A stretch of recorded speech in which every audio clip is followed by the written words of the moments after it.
lait en poudre, produits de beauté, riz pour sushi. Si ces produits importés font désormais partie des produits de consommation courante en Chine, c'est grâce à un e-commerce à la croissance fulgurante. Comme les années précédentes, 2016 a une très bonne année pour les importateurs Shanghai. Shanghai est un port très important pour nous. Notre volume de produits importés continue d'augmenter. Vous pouvez le voir rien qu'en regardant le nombre de personnes qui emballent les produits ici. En 2015, on a recruté 60 personnes de plus à l'entrepôt. Ils emballent des centaines de colis par jour, un nombre que nous avons doublé en 2016. Depuis que Shanghai a créé sa zone de libre-échange il y a 3 ans, la rapidité des procédures douanières s'est améliorée grâce à la plateforme de dédouanement en ligne. Le délai pour que les produits soient déchargés d'un avion cargo et quittent la zone ont été réduits d'environ 3h30. Auparavant, les cargaisons pouvaient prendre une journée à être traitées. Résultat, le volume de produits importés a considérablement augmenté à Shanghai.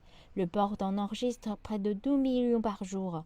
La situation n'est cependant pas la même ailleurs en Chine. En réalité, le volume d'importation nationale s'amoindrit. À Shanghai, la performance est très intéressante. Le montant des importations a augmenté de 10,9% en 2016 entre janvier et novembre. Il s'agit surtout de produits de consommation comme du lait en poudre ou des cosmétiques. Mais pour l'ensemble du pays, les performances des importations ne sont pas très bonnes.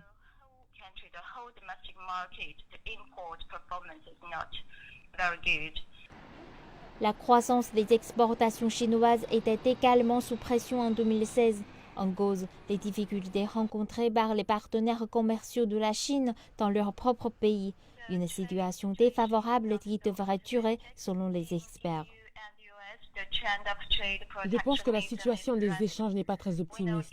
En Europe et aux États-Unis, la tendance est au protectionnisme et nous savons que l'économie européenne est encore en phase de relance. La valeur de ces importations a chuté de près de 4,1% en 2016. Le Japon est toujours en phase de dépression. Quelques économies émergentes voient leur courbe de croissance ralentir. Tout cela a provoqué la chute des échanges en Chine. Le porte-parole du ministère du Commerce, Sun Jiwen, a affirmé mardi que les exportations chinoises resteraient sous pression en 2017 et que le ministère du Commerce ferait son possible pour dicter des politiques en faveur d'une augmentation des volumes d'export. En 2016, des zones de libre-échange supplémentaires ont été créées en Chine. On en compte désormais 11 au total.